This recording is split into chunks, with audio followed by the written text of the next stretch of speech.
Hey there, I'm Tony Richardson from Explode Creative. I'd like to take you through a few techniques that are really handy if you're into caricaturing or you're starting off in caricature.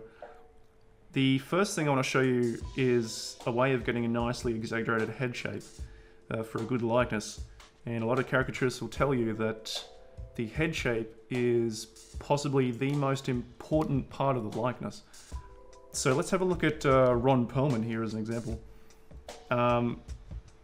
A lot of the guidebooks kind of say, oh, you know, why don't you go and trace their head and get an idea of how their head looks. This doesn't always work. I mean, once you pull this away, this doesn't look like Ron Perlman at all, to be honest, this head shape. As caricaturists, we have to interpret. We have to exaggerate based on our perception, rather than how the subject's head actually looks. If you know what I mean.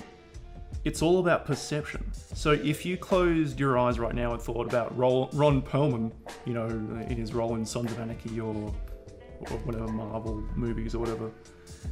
Ron Perlman, he's got a big chin. Let's not muck around here. He's got a big chin. He's got the big Schwarzenegger thing going on. So once you get past that, once you think, well, which part of my subject has more volume? Is it the forehead or the chin? This is the first starting point, at least for me, in getting a likeness. Is you want to figure out whether the forehead has more volume or the chin has more volume.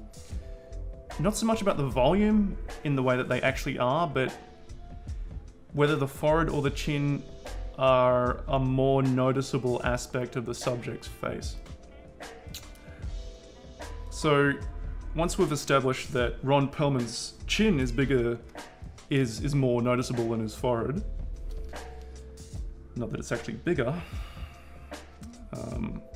but it's more noticeable from a likeness point of view, we want to actually start off with a smaller forehead and then just kind of chin the heck out. And this is like a super rough thing. I will just go like, and then, you know, bring it up to like a forehead like that. And that's kind of, you know, this would be where his eyes would go, and this would be where his nose would go, and his mouth, you know.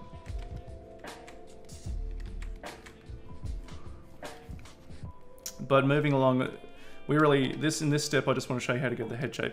That's the first thing I want to do. Chin or forehead, that's the first thing you want to figure out.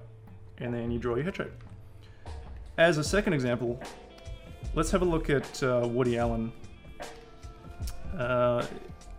Again, dividing the line between his eyes. Which part of his face is more noticeable for you? Which is, from perception standpoint, is it his forehead or is it his chin? I'm going to say it's his forehead. His forehead is, I don't know, it's huge. It's a big forehead. I mean, you could kick around a football field, you know, get medals and stuff. His face is basically a Dorito, to be honest. Even tracing it. I don't know how long it's going to be before this channel gets shut down for defamation, but we can keep going until then. So once we've established that his forehead is more noticeable than his chin, we can exaggerate with that. And let's start off with a big forehead and just right back into a tiny chin. And I mean, really, his chin isn't that small in real life. If you look at this image, this example image, if you're too conservative, if you're too like, oh, this isn't what his chin looks like his chin's bigger over there.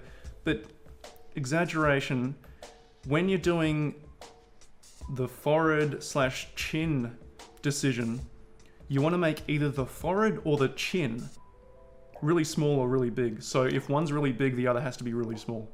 There's no two ways about it. It's how you're going to get a cool likeness and a fun image. And don't be too afraid of people, you know, being offended about a big forehead or a big chin.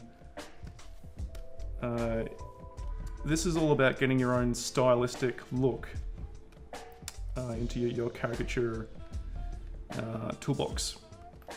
So even though Woody Allen's chin, like, it's not kind of a small chin in real life, it's also about his personality. So a small chin to me feels like you know, a little nerdy kid.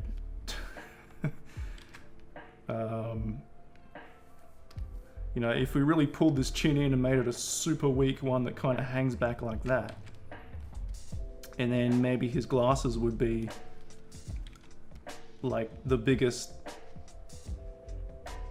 part of his face.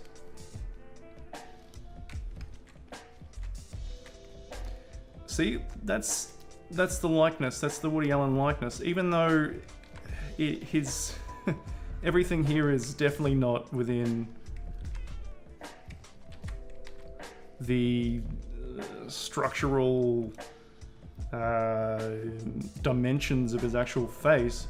It's more about personality here. I've pulled his chin in to actually kind of weaken his look, because Woody Allen is a nerdy guy, and he rocks that look like a pro. He's the boss of nerds. So that's the decision I make with Woody Allen's head shape. Let's move on to another technique, which is all about it's a T-shape. And the T-shape is that section of the eyes and the nose. And if you draw a T that pretty much encapsulates the eyes and the nose, you get the T-shape.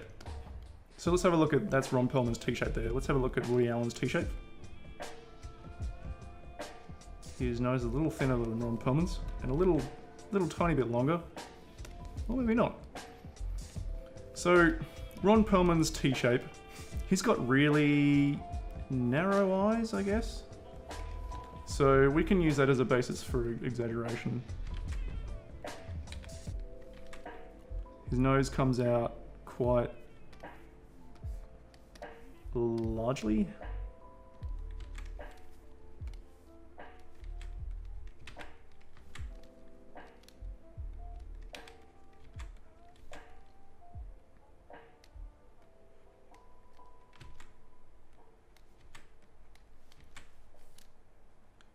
It starts off really at a thin bridge.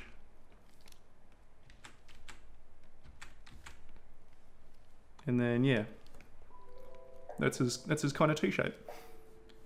It seems like it from a perception standpoint, it seems like the width between the edges, the outer edge of his eyes, and the bottom of the nose, it seems like the distance between his eyes is a little bit longer than the distance between the eyes and the bottom of the nose. Let's have a look at Woody Allen's. He's got his T-shape is pretty normal. It seems pretty normal.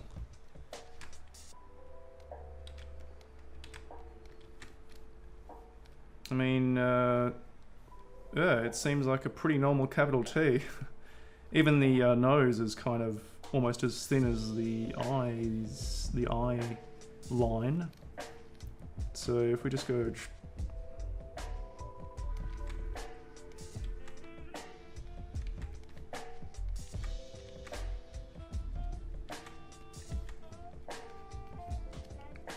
that's his T-shape. So yeah, that's a little handy little thing, you know, if you want to kind of get the eyes and the nose right, that's an easy tool to use, because it really matters the space between the eyes and the space between the eyes and the nose. It comes down to the fact that the space between things on the face is actually more important than the features themselves, funnily enough. But of course, if you get the eye feature, you know, the nose feature, the mouth feature right on their own, they add a little bit, but it's all about the space between those that brings in the likeness. That's how we're hardwired as humans. That's how we recognize people. The space between things. That's how even casino cameras recognize people by that T-shape. Okay, so let's have a look what we have here. One more thing I want to show you is the principle of elasticity.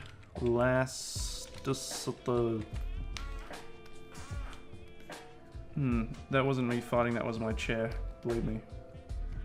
If I wanted to fart, you'd know it.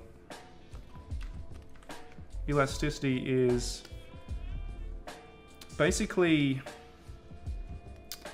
let's just move poor old Ron out of the way there. You got a ball of putty.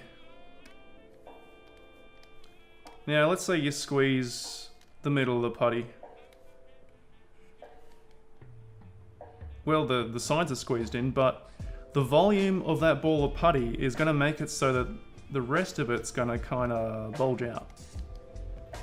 Because where's the rest of that putty going to go? It's not going to disappear. It's kind of, you know, widen out of that area of the face. So depending on which areas of the face you affect,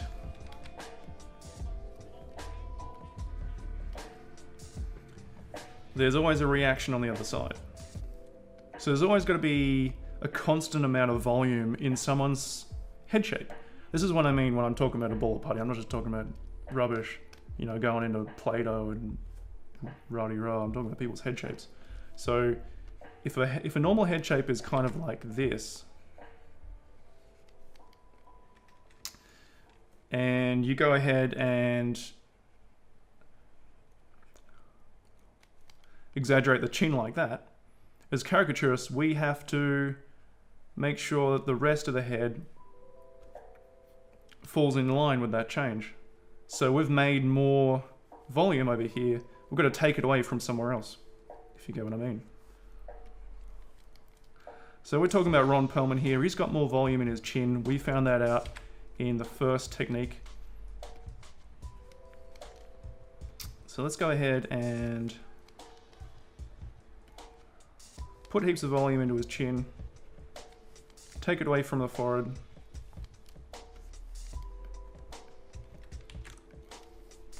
And see what we get.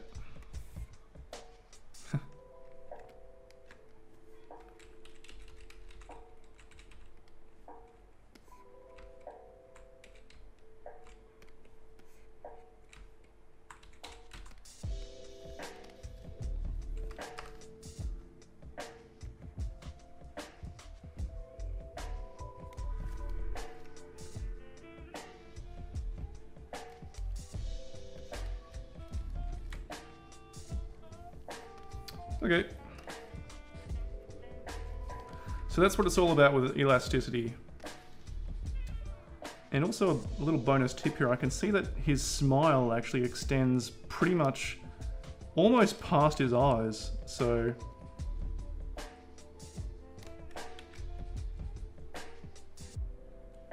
let's do that. Let's make the smile extend past his eyes and see what we get.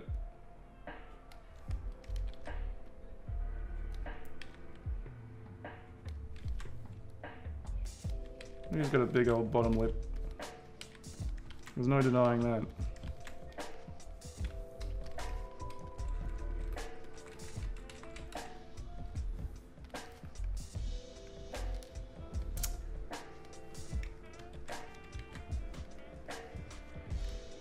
Okay, and obviously the facial hair, but I would usually do this in a different color.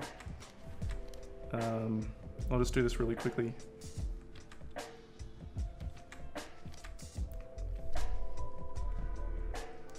And usually when you've exaggerated the chin to be really, really big, and you've gone in and exaggerated the forehead, in turn to be really small.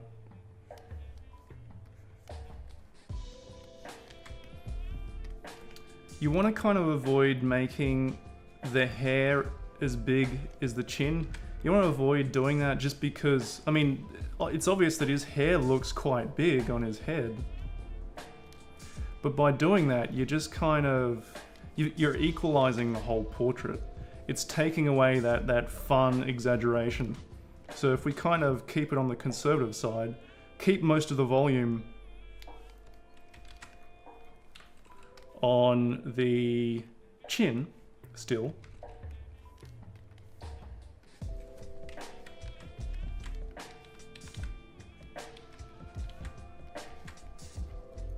We get a little, a little bit of Ron Perlman. It's, all I'm saying is that just don't exaggerate hair for hair's sake just because you can.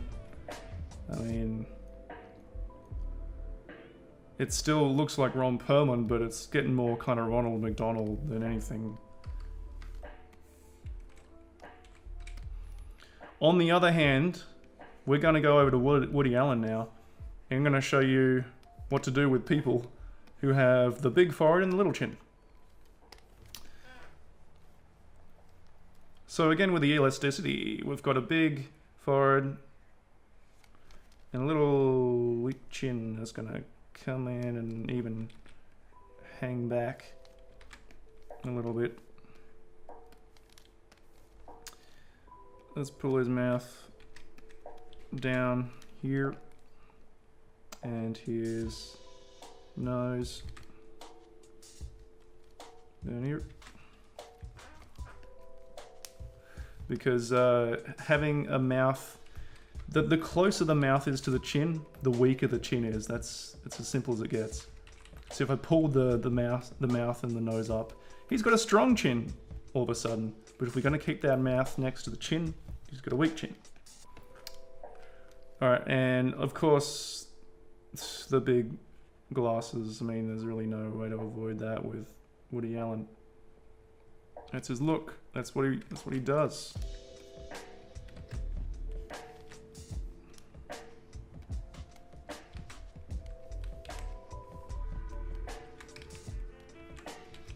I'll show you more about eye shapes and nose shapes individually in upcoming videos. I'd really like to show you that, but for now we're just going into the basic stuff, and this is really the most important, most useful stuff you can get as an upcoming caricaturist. Okay, so Woody Allen, we've got that so far. I mean, that's cool. The rest of that's cool, but heck, this hair isn't big enough. I mean, honestly. There we go. Now you might be going, oh, hang on, in the last one you told me not to exaggerate the hair. And I meant not to exaggerate it for people with the chin, remember? In caricature, we want to decide whether the top half or the bottom half has more volume. That's just the fundamental thing that we can do to get a cool style and also a likeness. So with Woody Allen, if we've got a tiny chin, then we've got really big hair.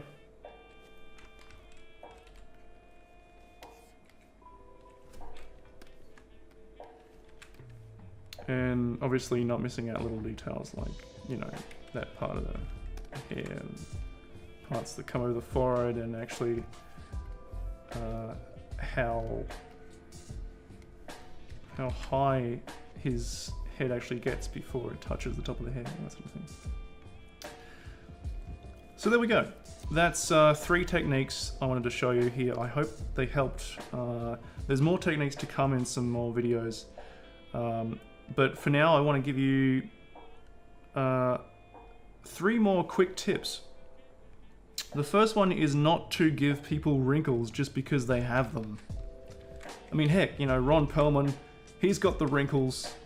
on his face. That's his thing. But if we're gonna give him the wrinkles, in cartoon, he just looks old, honestly.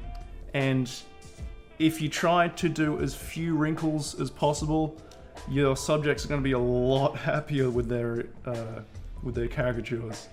Yeah, you don't want to go too hard on those wrinkles. In fact, you don't want to do any wrinkles at all. I'm going to say that the most wrinkles you want to do. Let me just pull this out of the way. Or okay, well, how about this for example? If people have laugh lines are okay. Maybe just like 2 lines there to denote laugh lines, and really thin lines too. Like I would thin these down super duper. So he's got moving along. Laugh lines, the 2 laugh lines there.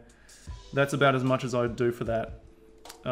If they're smiling really strongly, you could probably put a few lines up here to denote where their cheeks are. But please try and avoid the forehead wrinkles, unless it's on like a celebrity caricature and that's, you know, you're drawing Einstein or something.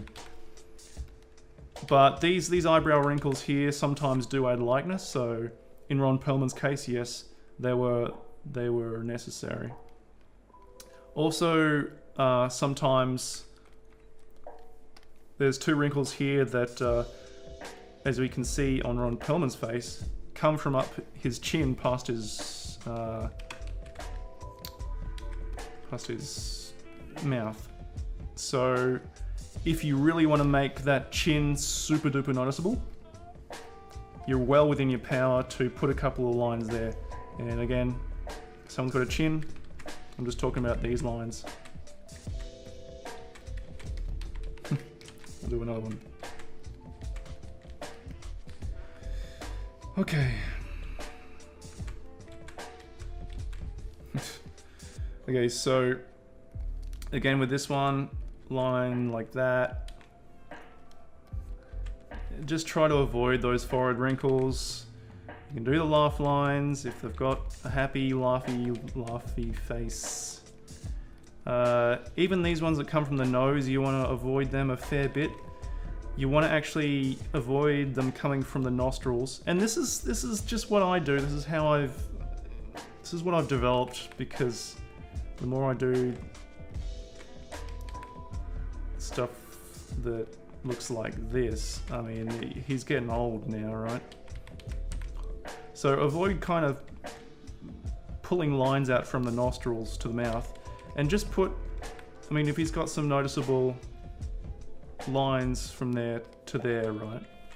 Just put them near the mouth instead of connecting them to the nose. Then they'll look a lot more flattering. I'm going to do a lot more videos on how to flatter people. This might be my next video. So look forward to that, and I'll see you next time on Explode Creative Tutorials. Thanks for watching. Background music for this video by Sharpside, soundcloud.com/Sharpside. You can also get custom digital caricature commissions from me if you hop on over to explodecreative.com.au. Surprise your friends and family with a unique gift, the gift that keeps them smiling. And yes, thank you for watching this video. Please subscribe, and whatever the heck else people say at the end of their YouTube videos.